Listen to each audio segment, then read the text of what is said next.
Nous nous retrouvons au Caméo pour assister au film Manu d'Emmanuel Bonmariage. Comment? Vous tournez un film? Un film qui veut dire quoi? C'est un film sur Manu Bonmariage? C'est un film sur les vieux camps. Le film Manu est un film documentaire de Emmanuel Bonmariage sur son Qui n'était pas père. facile. Je pense que j'aurais pas pu faire ça il y a 20 ans d'ici. C'était de se dire, voilà, je suis forcément sa fille, c'est en plus hyper sanguin entre nous et tout ça. Enfin, on sent vraiment le rapport filial comme ça, on ne fait pas exprès. Ce film documentaire ne contient pas de scénario, car c'est le portrait d'une personne, celle de Manu Bonmariage. On voit que c'est vide ici. Et vous le lui rendez bien, puisque vous aussi, vous laissez vraiment les scènes se passer, vous le laissez s'exprimer.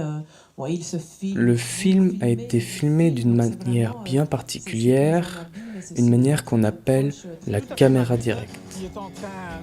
La caméra directe consiste à filmer la caméra à l'épaule, la personne, comme si on était avec celle-ci. On s'enfonce quelque part, qu'on descende dans une... Au niveau du son, il y a beaucoup de sons d'ambiance et très peu de musique pour donner l'impression que nous sommes avec la personne filmée, que nous sommes à la place de la caméra.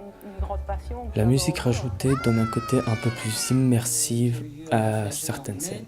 C'était chez lui et mais d'ailleurs toutes les réactions, parce que ce qui se passe c'est qu'entre le tournage, il était très bon spectateur de lui-même en fait. J'ai trouvé ce film intéressant avec de beaux moments, des moments assez drôles, tantôt assez tristes.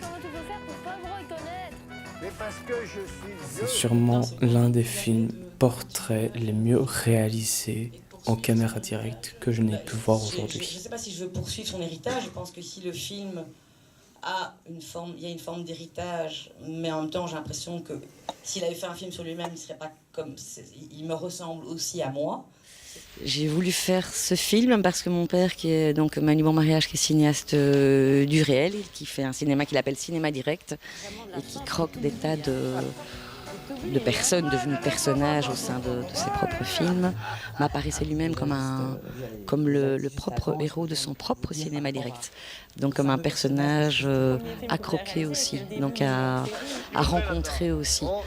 Et comme il m'a donné une caméra professionnelle, parce qu'on peut tous avoir des caméras, je me suis dit, bon, tiens, si tu me donnes une caméra, est-ce que c'est un geste de provocation? Est-ce que c'est, sans le vouloir, de manière un peu tacite, une façon de venir me chercher pour que je fasse peut-être un film sur toi?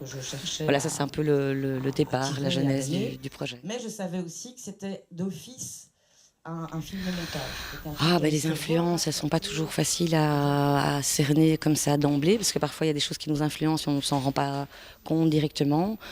Moi, je pense que, en tout cas, ce qui me touche le plus dans ce qu'il est, dans sa façon de travailler et de filmer, c'est le rapport au lien social, au lien humain qu'on crée avec l'autre, forcément.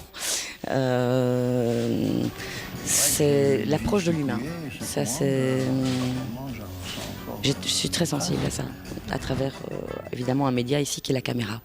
Mais dans le théâtre, pour moi, il y a aussi quelque chose du même ordre, en quelque sorte, ou dans le travail d'acteur, parce qu'on ne joue pas un chien, un chat, une girafe, on travaille sur des personnages, donc ça reste toujours aussi un peu en miroir avec notre propre humanité. Si on a une tendance colérique, on l'est un peu plus. Donc déjà que lui, c'est déjà pas mal avant, donc voilà. Donc je savais que ça allait être compliqué, je savais que il n'aime pas être dirigé, qu'il n'aime pas... Ce qui m'a intéressé, c'est de faire un film, ce qui m'a interpellé plutôt, c'est de faire un film qui est proche de lui. Comme je faisais un portrait de mon père cinéaste, je ne me voyais pas faire un film froid, distant. Je voulais que ce film lui ressemble quelque part. Donc, comme c'est quelqu'un plutôt d'impulsif, d'organique, de terrien, je me suis dit, la meilleure manière de le croquer, puisque je ne veux pas faire un film didactique avec des faits, des années, des trucs comme ça, c'est d'être au plus proche de ce qu'il est humainement. On en revient encore. Si, je t'assure.